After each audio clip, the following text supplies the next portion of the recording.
Good afternoon, good morning, good evening, whatever time zone you're in. Just welcome to Build 2020, and welcome to our session on how to modernize your applications using Windows containers. My name is Taylor Brown. I'm a principal program manager on the Windows container team, and I get to lead a lot of our work on containerization within Microsoft. Throughout the session, you're going to be joined by Muzz. He's a member of my team. He's going to be doing a lot of our demos today. And is a great resource that we have. So without further ado, let's go ahead and get started.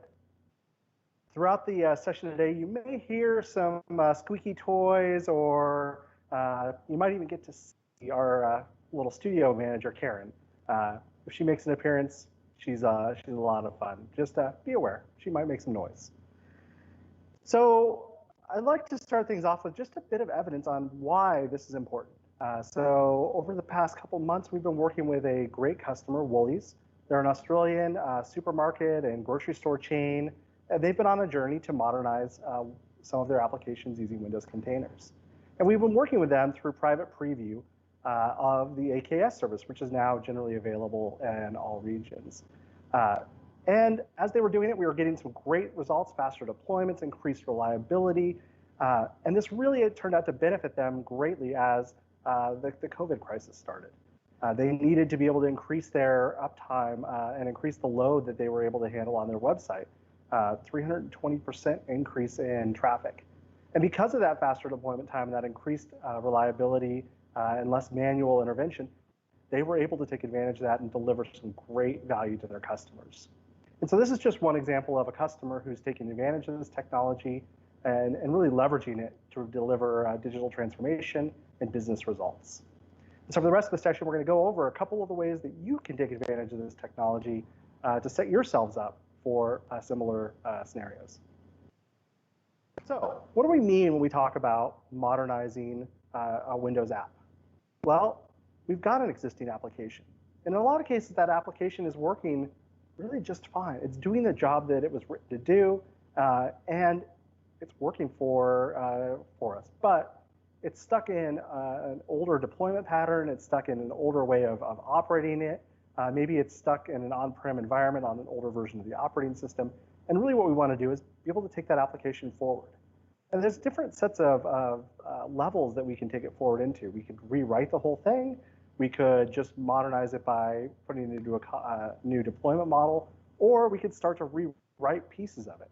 And the pattern we're going to talk through here in a moment is actually a way where we can start to do any number of those. Right? So we simply can take our existing application, we can containerize it and push it into a container registry, like ones that we have in Azure, or hybrid or on-prem versions as well. We can hook that up to a CI/CD system. This can be as simple as just a set of scripts that do an automated deployment all the way through something that does full validation, stress testing, and load testing before each and every deployment. It's really going to be up to you. And then, of course, we can deploy that into an instance of Kubernetes. Now we can marry that together with databases and other parts of the application, all within the Azure environment, and all taking advantage of the cloud patterns that you've all been learning about throughout Build this year. Right? So this is the pattern that we're going to talk through today. And to get us started with it, I'm going to throw it over to Muzz, and we're going to go through a demo of those first couple steps, getting that app into a container. All right, Muzz. Hello, everyone. Thanks, Taylor. The application we're going to demo today is called iBuySpy. It was written with .NET Framework 2.0 on a three-tiered architecture using IIS as the front end and SQL Server as the back end. A quick fun fact about this application, it was written by Scott Guthrie when he was on .NET Framework team. The reason we chose this app is because it still represents a lot of applications being run in a lot of businesses and organizations around the world, serving critical needs. So today, we're going to modernize the deployment and infrastructure of this application using the latest frameworks and tools available to us. And to do that, the first step is to create a Docker file so we can create an image off of it. So think of Docker file basically as writing down all the steps required by your application to run. And that's basically your Docker file, just like your install script or setup script. Right here, I have the Docker file for iBuySpy. And as you can see, I have all the PowerShell commands written down. For example, I'm running the MS build to compile the code for my iBuySpy. Now, once you have written a Docker file or two, it becomes very easy to write. But in some cases, we have seen that the teams responsible for writing the Docker file are not familiar with Docker or creating a Docker file. So today, we're going to make that process easy. Windows Admin Center is a tool used widely by Windows admins around the world to manage their server workloads. And today, we're very proud to announce this updated containers extension that you can use to write, which will write the Docker file for you and create an image. And to do that, we're going to come right here and select Create New. And if you see here, all we have to do is point it to the source code and define some basic things. For example, the .NET framework we're going to target. And as you can see right here, it just starts creating the Docker file for you. It will write it for you. And if you hit Build, it will create an image based on this Docker file. And I've already done that. So I have my iBuySpy image already created. Now I can run it locally to test it, or I can push it to Azure Container Registry, which in our case, we're going to do to consume it later. So to do that, if I hit push, all I have to do is specify my Azure subscription and the Azure Container Registry ID, and I can push it right from here to ACR. And that's how easy it is to create a Docker file and the image using this latest tool, which will be coming to you in the upcoming weeks. So with that, back to you, Taylor.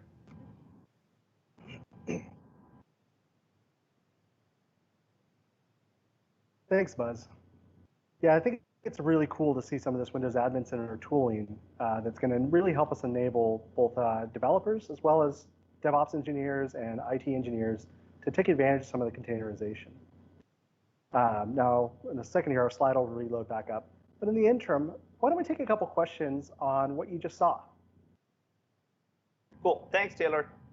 So one of the questions we're getting here is, with this WAC tooling that we just showed, is it possible to create all types of Windows application Docker files, and can I modify the Docker file once it's generated?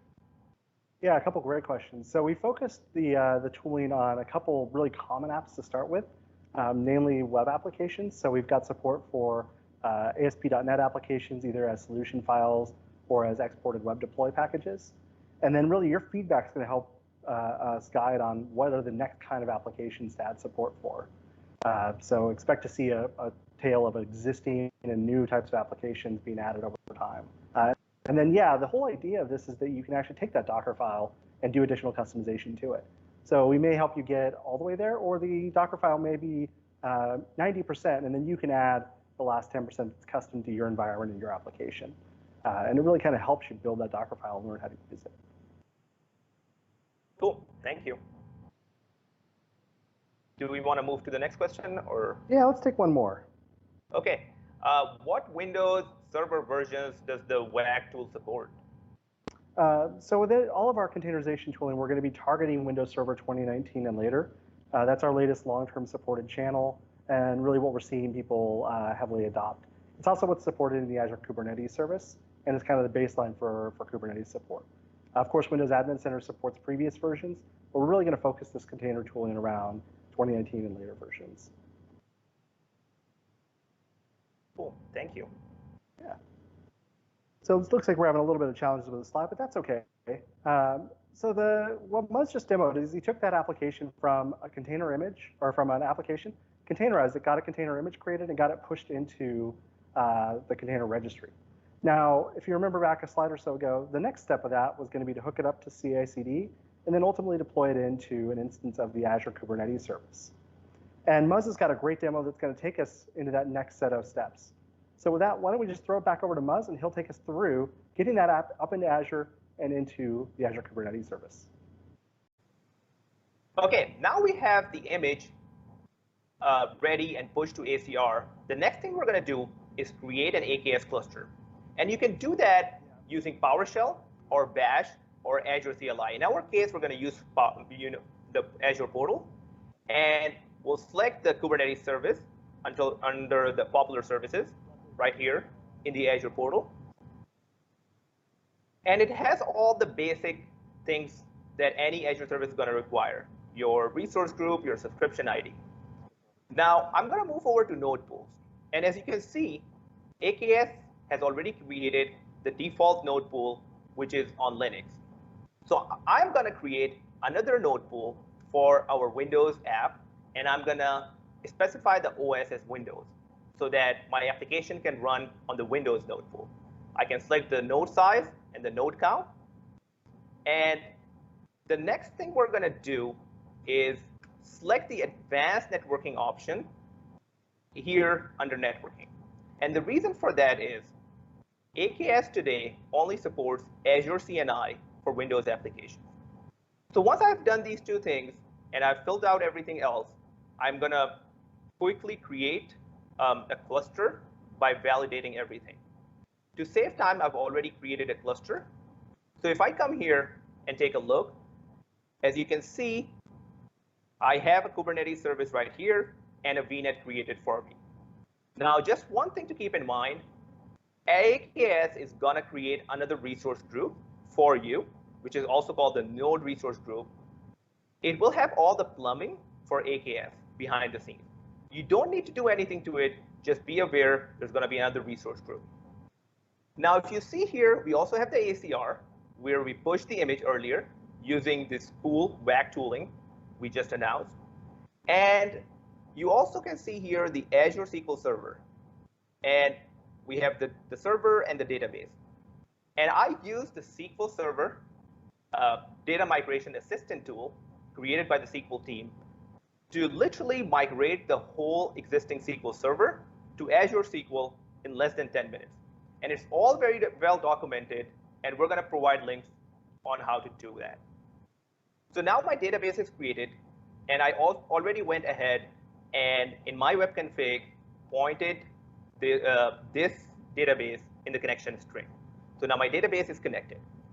The next thing we have to do is connect the AKS with my ACR, so AKS can start. So the AKS can start pulling the images from the ACR. So to do that, let's quickly see how we can do that. So if I come here in the PowerShell, because I created my cluster using the portal, I'm going to get my credentials locally for my AKS, and then I'm going to log in to my ACR instance. Once I've done that, I'm going to run this command to update my AKS with attach ACR. What it does behind the scenes is it's going to assign my AKS service principal a role called ACR pull, which is required to pull the images from ACR. So once I've done that, my AKS is connected to ACR, and it's already was connected to the database. Now I'm ready to deploy my application.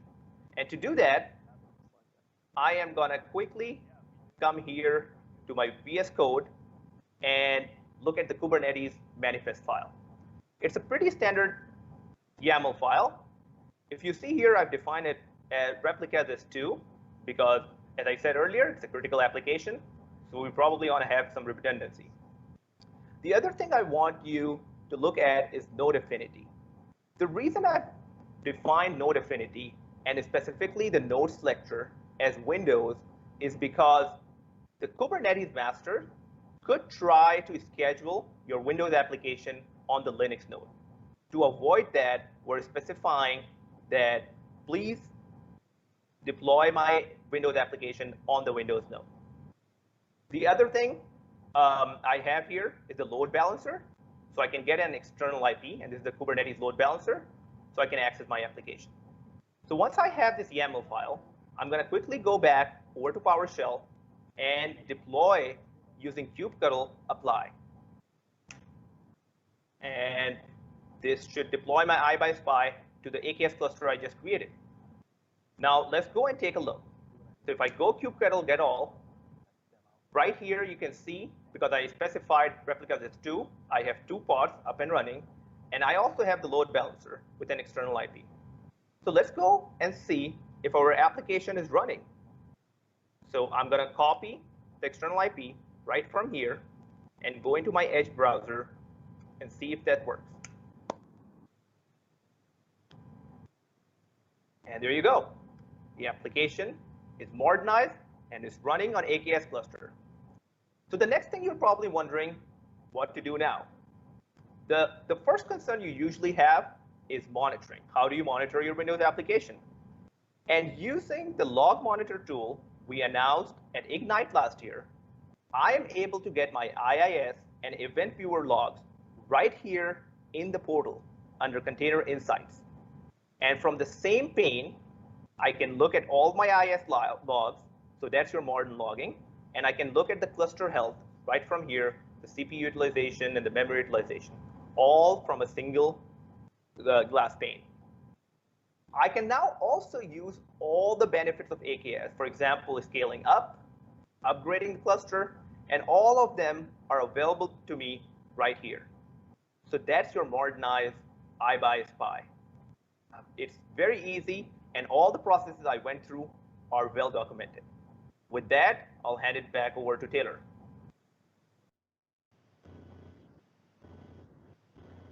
All right. So now we've got our application. We've taken that existing app. We've been able to containerize it, get the image into the container registry, and all the way out to an instance of the Azure Kubernetes Service. We've also been able to see how we can start to take advantage of some of that modernization. We're using a modern logging pattern now. We're using a database as a service in order to take advantage of some of the cost savings and new backup and deployment technologies that are available to us, all within a few minutes. Now, of course, this is a simplified demo version, but really, I believe that a large amount of the applications that we think about and we see in enterprises can be done in a day or less, especially as you start to get used to these patterns. All right. So let's take the next step on this. So we've got our application. It's in an instance of the Azure Kubernetes Service. Now, how do we actually go about even taking advantage of more modernization patterns to it? Right. So let's think about this app that we just used. Right. It's a .NET application based on IIS, simple web application. Now, because we're in the Kubernetes ecosystem, we can start to take advantage of all sorts of different Kubernetes tools as we go through the next set of modernization. So an example of that might be using an ingress controller. And what's an ingress controller? You can really think of it as just a router, a way to route traffic within the Kubernetes cluster. So now if you've got 2 apps, 3 apps, 5 apps within that same Kubernetes cluster, Nginx can help route the traffic between them. A really common reason to do this might be A/B testing. So I want to have 2 versions of the app up and running at the same time. Maybe I've made some tweaks to the configuration. Maybe it's a new version of it, and I want to see how it performs in production with a 10% load. You can do that with things like an Nginx ingress controller. And because it's all within the Kubernetes cluster, we can simply deploy that into the environment. And so we'll take an example of that in just a moment with a demo. We'll take this Nginx controller. We're going to deploy it through Helm into that instance of Azure Kubernetes Service right in front of our application. And so with that, let me throw it back over to Muzz, and he's going to take us through how we do that. Muzz? OK, let's take a look at how we can further modernize the app. So to deploy the Nginx ingress controller, the first thing I'm going to do is to create a namespace. And a namespace in Kubernetes, just like any namespace, is just to define the scope and keep things clean. And I'm going to call it ingress basic.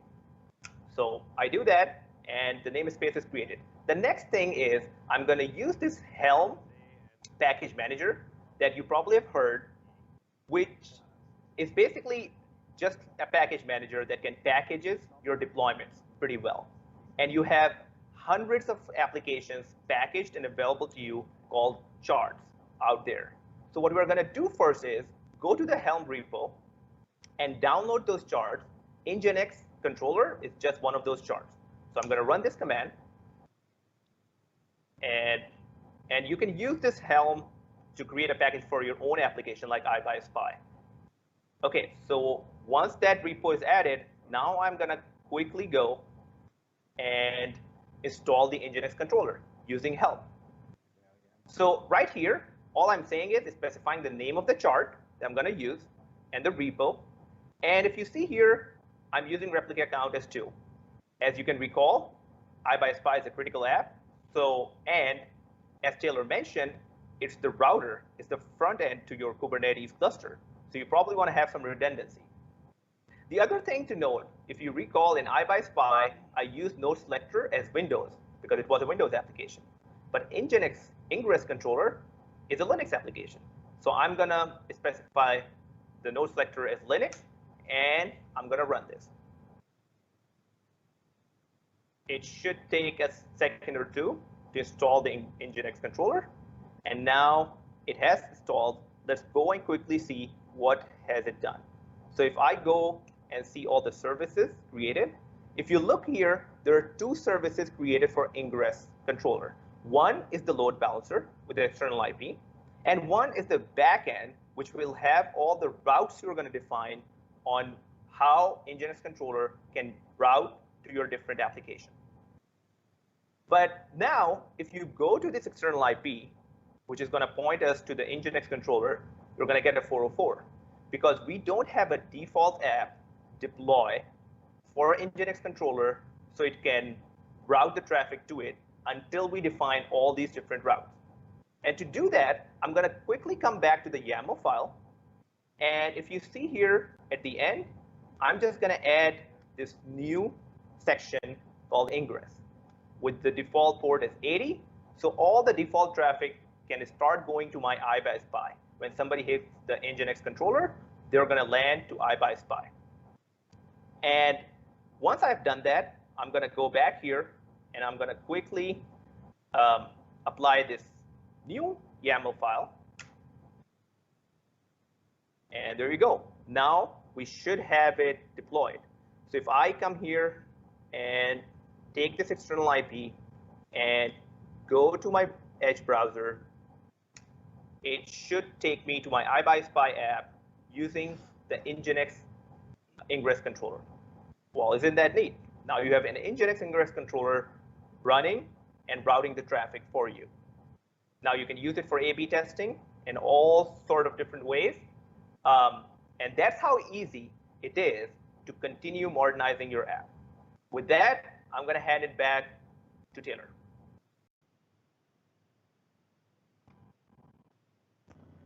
All right. So now we've taken an application all the way from just an existing IIS, ASP.NET Web application, all the way through deployment into Kubernetes, and all the way into really being modernized with some new Kubernetes ecosystem components, Helm and Nginx, and really there's a huge range of things you can start to take advantage of. So with that, let's talk a little bit about some of the support that we have for Windows containers in AKS. And so we kind of mentioned earlier, it's Windows Server 2019, which is our latest long-term supported channel of Windows Server. We have support for persistent storage using either disks or Azure files. We've got networking support with the Azure CNI. Moz talked about it earlier at the very beginning. We've got the support for container insights with our log tooling integrated, so you can start to pull all those logs together into one dashboard, be it a Linux container or a Windows container. We can start to pull those Nginx logs along with our IIS logs in some pretty unique and neat ways. We've got support for Azure Advisor on AKS, of course, Security Center on AKS, and of course, private clusters, which is a new feature we recently announced, and SLA-based clusters. Those are general features of AKS, and of course, Windows containers are included in that as well now. So a full range of things that you can take advantage of as you start to modernize your applications on Azure with the Kubernetes service. Now, a couple of best practices just to keep in mind. Certainly think about node capacities. It could be through operations like patching and updating, as well as things like an unexpected outage. Maybe a node crashes or an instance of your application hangs. So always think about how many replicas you're running and that availability. A good example of this would be making sure that you have enough Kubernetes master nodes, at least 3, and in some cases you might need 5, depending on the size of your cluster. Right? Same thing with the workload nodes. Always be thinking about how you can leverage CI/CD and continually improving it. So one of the things that we'll often do is when we do have an issue with a deployment, we'll go back and root cause that and do a post-mortem analysis on it. not really to identify blame, but to really identify how can we improve the value and quality of our CI and CD testing, right? And avoid that mistake happening again. Always keep everything up to date. This includes your worker nodes. This includes the Kubernetes components, the container images themselves. Containers aren't going to get you out of jail in terms of keeping things up to date and secure. All software and all code has bugs from time to time, and ensuring that those are always kept up to date is super important. We publish new versions of the container images every Patch Tuesday, so that's the second Tuesday of every month, with a full upload or a full update of all of the security fixes that are included in all of the versions of Windows Server. Of course, make sure that things like RBAC policies are properly configured and that access to the cluster is reduced and limited to really those who need it, and where necessary, two-factor authentication or additional security precautions are enabled. Be very aware of scale limits. So a good example of this is the scale limits for the number of services per node on Windows. It's right about 250. So keep that in mind as you're doing deployments, and there are other scale limits to keep in mind as well. Of course, all these are documented, and we've got a link at the end here to the documentation so you can take a look at that. Another good note to just remember is that the ecosystem of Kubernetes components often assumes that it's running on a Linux node. Now that's starting to change as we're seeing more and more Windows components come in and multi-version, but often the components you're going to see today do presume Linux. Now, as we just showed with the Nginx example, that can be just fine, but it is something to be aware of. And so with that, I told you we had some resources coming up, and I've got a QR code and an AKA link at the bottom that has all these listed, so don't worry about having to screenshot or capture them all down. All of those are linked to it. But these include some of the roadmaps to what we're doing on the AKS side. So all of the work that we're doing on Azure Kubernetes Service around all features, including Windows Server, as well as the roadmap for the Kubernetes project.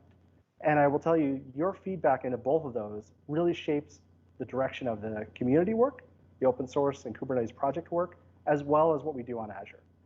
We look at that regularly. We use those verbatims in our planning and prioritization process. So please do consider those a really valuable place to both see what's coming as well as give feedback on it. Links to both of our docs, both our Windows container docs as well as the Azure Kubernetes docs. And I've specifically linked to the Windows deployment docs for this particular session. A link to our tools, including the bridge tools, and as we add other tools, those will come in there. And a link to the Windows Admin Center.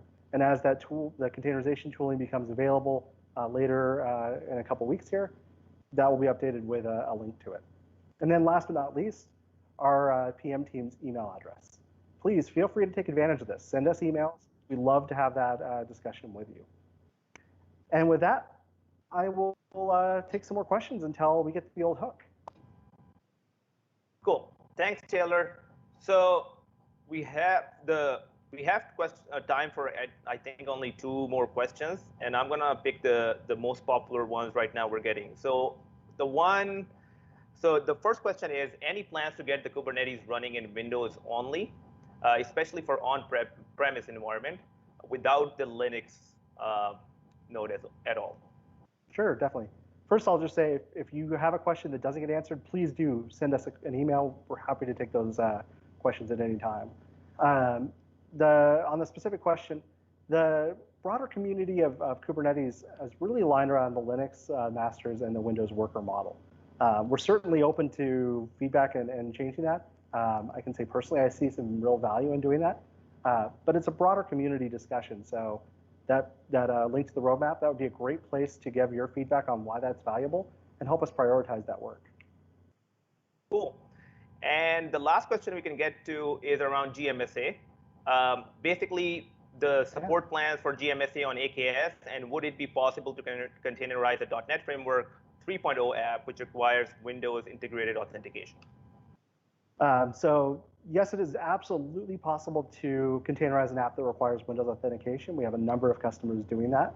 And in fact, you can use group managed service accounts through the AKS engine project today on Azure. We are working to add support for group managed service accounts to AKS. That'll show up on the roadmap as we have a specific timeline around it. And we'd love your feedback on the specific details of how that's being implemented and the ways that we're going about it and making sure that that meets your needs. But it is absolutely coming. Cool. I think that's all the time we had, Taylor. Awesome. Thank you all for the great questions and being here for Build. I hope you have a great rest of the day. And again, please don't hesitate to reach out to us. We'd love to talk to you about what you're doing with Windows containers.